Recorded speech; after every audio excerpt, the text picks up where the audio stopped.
പീതാംബരൻ എന്റെ ആജീവനാന്ത സുഹൃത്താണ്. ഞങ്ങൾ ഒന്നിച്ച് കളിച്ച് വളർന്നവരാണ്. മണ്ണപ്പം ചുട്ട് കളിക്കുന്ന കാലത്ത് തന്നെ ചുടുന്ന മണ്ണപ്പമൊക്കെ മറ്റുള്ളവർക്ക് കൊടുക്കണമെന്ന് പീതാംബരൻ നിർബന്ധം പിടിക്കുമായിരുന്നു. എന്റെ ഓർമ്മ ശരിയാണെങ്കിൽ പീതാംബരൻ ഒറ്റ അപ്പം പോലും തിന്നിട്ടില്ല. അന്നേ ഞങ്ങൾ പറയുമായിരുന്നു പീതാംബരൻ ഒരു യേശുക്രിസ്തു ആവുമെന്ന്. ഞങ്ങളുടെ കണക്കൂട്ടിലൊന്നും വലുതായിട്ട് തെറ്റിയില്ല.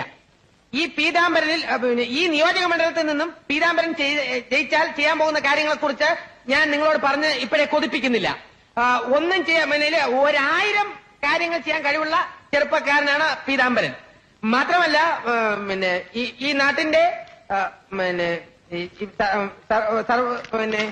പീതാംബരൻ ഞാൻ എന്റെ ഓർമ്മ ശരിയാണെങ്കിൽ ഞാൻ ഊന്നിപ്പറയുകയാണ്. ഞാൻ നിർത്തുന്നു.